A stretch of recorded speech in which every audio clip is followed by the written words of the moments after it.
Ty Gibbs. As you come around these lap cars, it kind of moves the air around.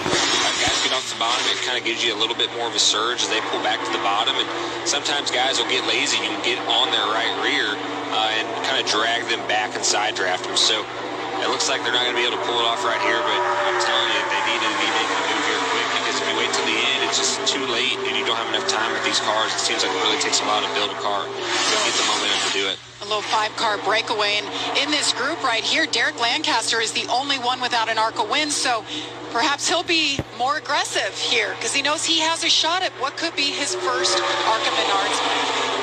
Let's check in with Jamie on our leader. Well, the question came to Corey Heim's crew chief, Shannon Rush. How defensive do you want us to be at the end of this race? Shannon's response was, I don't care. I just want to win this race. When we get to 8 laps to go, you do what you have to do to make that happen, Kate. Yeah, Jamie, that's what all these drivers are right now trying to figure out, is when do we make that move? And what, Jamie and Phil, Chase, what you guys are talking about with Drew Dollar, that was the concern laps ago. Crew chief Billy Venturini was saying what we don't want to have happen is have any more issues with that left run or any more of those pieces to pull off. So Drew Dollar is just trying to keep consistent and keep at it, knowing that, as he said, he wants to be smart and be there at the end. Lloyd, you just make sure we're ready to block. Just be thinking about it. Zero hesitation. Mental focus right here for me.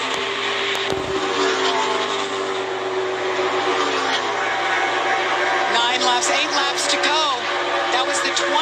What they're thinking at this point, you hear different scenarios. On the Cup Series, you don't go until 3 laps. You don't go until 2 laps to go. They're trying to get formed up right now. So what's the right approach for these drivers? I like what Jay said. I think don't wait till the last minute. You don't wait till 2 or 3 laps to go and find out what you thought might work. It's not going to work. Let's try it now, because the worst thing could happen if Derek Lancaster and Ty Gibbs, or maybe even Brett Holmes, pulls out, tries to pass and it doesn't work. Get back in line and figure out another way to do it. Maybe use some lap traffic. Yeah, exactly. I mean, if it doesn't work out, you're still going to run top 5 right here, and you're still going to be able to catch right back up. So for me, if I'm Brett Holmes, I'm going to drag this pack back. Those 2 guys behind me, Derek Lancaster, Ty Gibbs, I'm going to get back 5, 6, 7 car lengths and try to build a huge run right at the end of the straightaway so I can pull out and get on the right rear of Drew Dollar. And once I do that, it's going to obviously slow the leader down as well.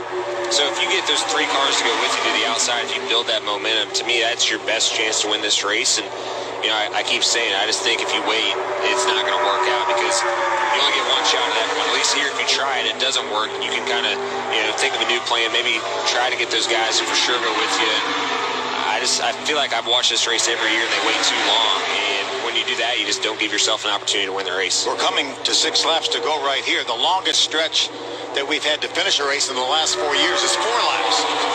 So, but I think they're spread out enough unless they get together when somebody's going to try to make a move at some point, and it may be led by Brett Holmes. Unless they get together then, this looks like a green flag finish here. I like how mentally tough they're making him, though. Just no holds barred. This is our race. You're going to go out there and win. And look at him right now. That car is in mint condition. I don't think there's a scratch on that number 20 leading this field. And they're telling, this is an 18-year-old. They're telling to have mental focus. Yes. Mental focus right here. Look out ahead, but also look in your mirror and make sure you can block when it's time. Look all the time in your mirror, but every now and then glance out ahead. Yeah, that's a perfect view for Corey Heim right there. Nothing in front of him. Corey Heim, the driver out of Marietta, Georgia. 16 starts previous in the ARCA Menards Series. Driving like a seasoned veteran out there. I'm impressed with Ty Gibbs in the 18. He's been really patient today.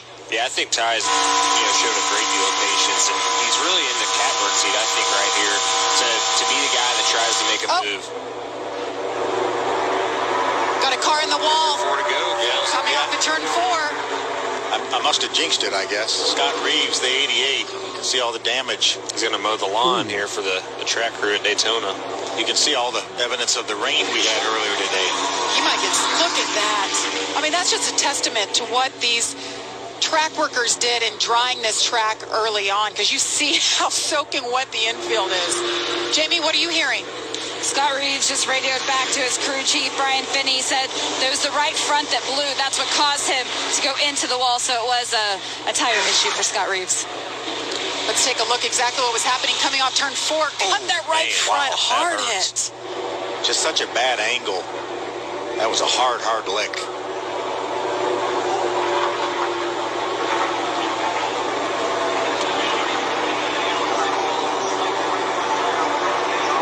Cutting all that grass down somehow. They'll make it beautiful for tomorrow's Daytona 500. I don't know if he'll be able to drive that car out of the grass at this point. Last year, Daytona was the only start that Scott Reeves made. He finished 33rd in that one.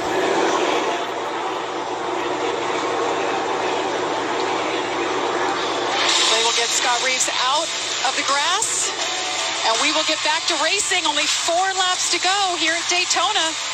You're watching the Arca Menards series on FS1.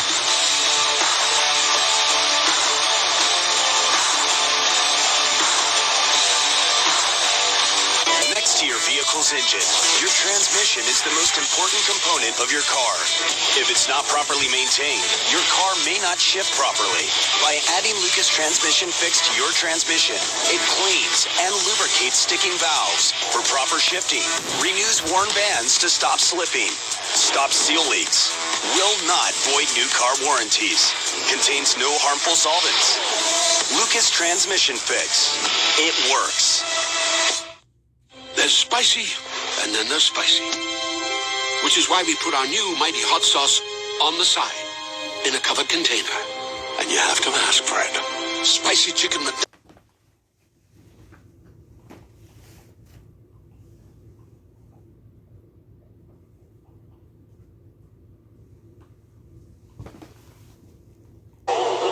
Coming up with a game plan there. Yeah, what they're talking about is choreographing this restart. Corey would start on the outside, and the 15 of Drew Dollar would allow him to get back in front of him after they cross the start-finish line before they get to turn 1, and then push, and then all bets are off with 1 lap to go is what they were saying. Of course, well, he's going to push me all the way to the checker if that's the case. But anyway, that's what they're talking about is orchestrating this restart. So we saw that breakaway pack of 5. So here's a little nugget. They had over a 6-second lead on 6th place. Then the caution flag falls. So the dynamic of this race has officially changed. We have 2 laps to go. Yeah, I'm curious to see how this restart goes. Beautiful. Keep your head on a swivel and your eyes open. You're going to need that for this final 2 laps. I don't like the Team A restart deal personally, especially. It's hard to do, to me at least in the first place, especially these guys have never practiced it before. I don't like it. I would rather, if I'm Corey Heim, I want to take the inside and just let Brett Holmes push me. And whatever happens, happens. Because I think you get in a position where you're trying to get down in front of the guy, and then, you just put yourself in a box that I feel like you don't necessarily have to be in. But if I'm the team owner, Billy Venturini, I'm all for it. But as a driver, I would personally rather just do the normal start and whatever happens, happens. Good shot of the 28. That's Kyle Sieg right there. That's Xfinity driver Ryan Sieg's younger brother, only 19 years old. Ran a handful of ARCA races last year. Finished 10th at IRP, which was his best finish, but really has done a nice job, solid job, in contention here in the 7th spot. How about our boy in 6th? Andy J. Yeah. Andy J's in 6th. Some great stories up here in the top 10. Obviously, Derek Lancaster, remember, had a skull fracture last year at Kingsport, Tennessee. Said he would never race again, and here he is running 4th inside the top 5 at Daytona. Probably an overtime finish. He has a shot to win at Daytona. I can't even imagine. I love the raw emotion that you get from drivers who win here. I mean, we saw it last night. I love it. Something about Corey Heim I wanted to mention that I learned. He's a huge Denny Hamlin fan. He said there was something when he was 5 years old. He saw Denny coming into the Cup Series, and he just liked him and rooted for him. So maybe pulls this off. Maybe he can get to meet his hero. Denny's pretty good here at this race. Just a little bit. Yeah. Denny Hamlin, of course, going for a record 3rd consecutive Daytona 500 win. Don't forget, though, he's already won here 3 times. Pretty impressive. He's running out of room in his garage for his Daytona 500 winning cars. And on the flip side, his teammate Kyle Busch, he has so many darn trophies, but he has one spot right in the middle for the trophy from the Daytona 500, something Kyle Busch has never done. Coach Joe Gibbs right there. I can only imagine the anxiousness you feel. It's one thing to watch your drivers out there racing in Xfinity and Cup, but to watch your grandson. Bill, you got a son that races. What's that like to have family on the track?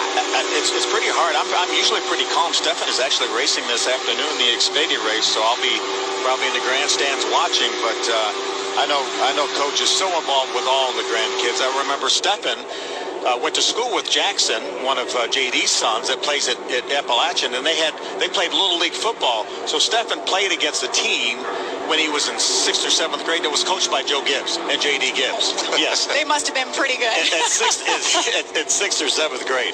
Let's get an update on the leader. Jamie.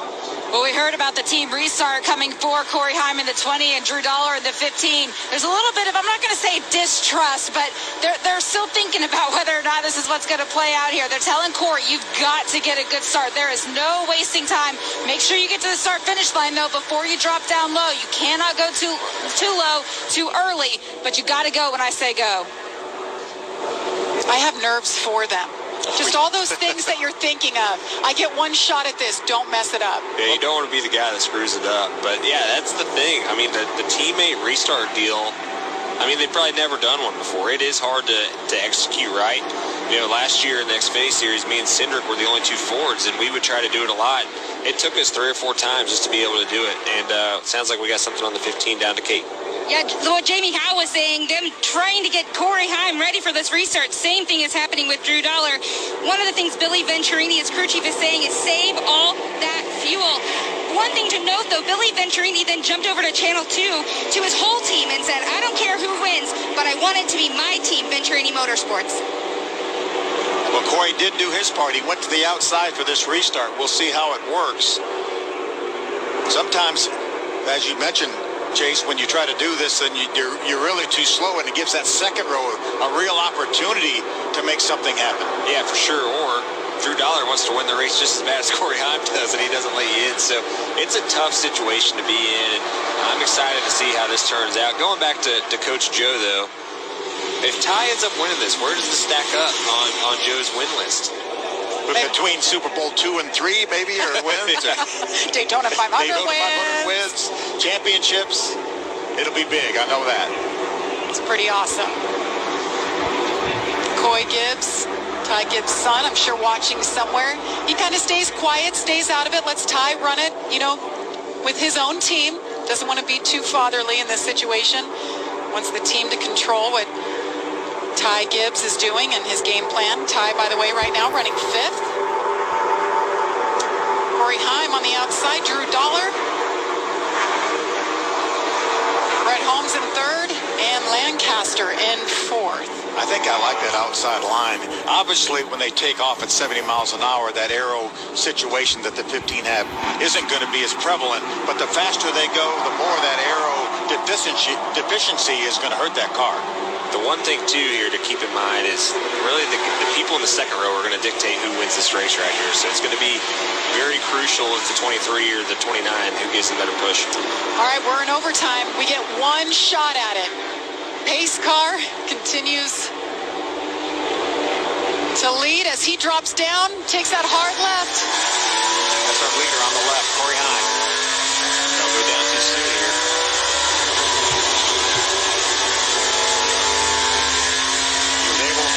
He is in front of his teammate. Look at how they're jammed up pushing on the bottom.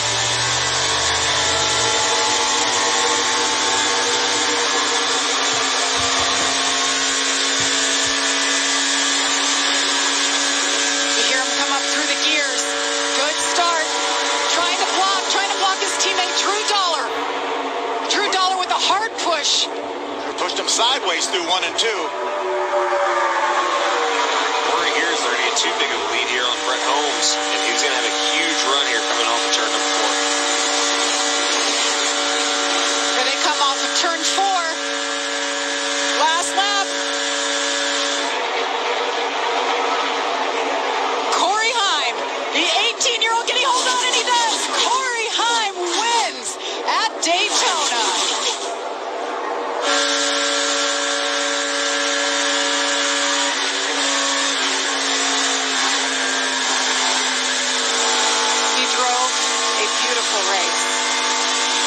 They orchestrated that restart perfectly. perfect. They definitely proved me wrong. Happy crew, obviously, to win at Daytona. It's the dream. Everybody gets to grow up in racing. They dream of getting just to race here, let alone win here. Billy Venturini's made a really good habit of winning here, so it's cool to see them guys do it. An 18-year-old like Corey Heim to be able to come here, and like we were saying, after Kansas, get rewarded with this race, and now for him to win it, so it's pretty neat. Baby, you're the winner. You're the winner, big guy. Center start and finish line, buddy. Daytona, baby! Let's take a look at the restart. Corey Heim on the outside. I thought he was going to pull down too early like Chase was talking about, but as soon as you get by the start-finish line, you're allowed to pull down and change lanes. He did that just perfectly. Huge push there from the 23, on to Drew Dollar, and almost turned him sideways. But yeah, Corey Heim did it. That was perfect. You could not have done that any better. The clearance they had, it was literally by an inch to get down. And, really a great job by the spotters as well to orchestrate that. For the both drivers to, obviously stay committed to each other and get Billy Venturini another win. What a special day for Corey Heim. This Toyota organization that got behind him and said, you prove to us you can win, we're going to give you a shot full time. And what a way to kick it off. He's going for the championship, so there's a lot on the line. And to start your year off to win the biggest race of the year for the Arca Menard Series is pretty special. And how about Drew Dollar? He's run 3 Speedway races in the Arca Menard Series, 3rd, 1st, and 2nd. Pretty good. I think if I'm racing, I want to be around Drew Dollar.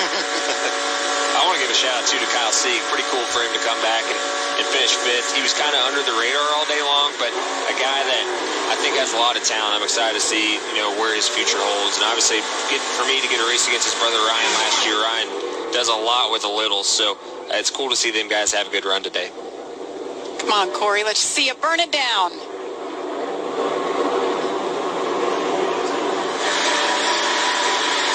What a moment for this 18-year-old. He's a quiet kid, a humble kid. Ty Gibbs, the other 18-year-old. He brought it home 4th today. We'll be talking a lot about those 2 18-year-olds all year long in the Arca Menard Series. Our cameraman, Jake, best in the business right there. He gets those beautiful shots when you guys win a race. Chase, he gets in there, gets that burnout shot. He does an awesome job, that's for sure. It's always cool to see the angles that these guys come up with. And Corey's got a unique situation here. He could go do like a slip and slide victory celebration into the grass and the water here. So I'm excited to see what he does. Take your pick, right? All the hard work. And it goes to show you that Toyota knows what they're doing. They saw something in this young man. He won that race at Kansas. He said, you're going to be our guy going for the championship here in the Arca Menard Series.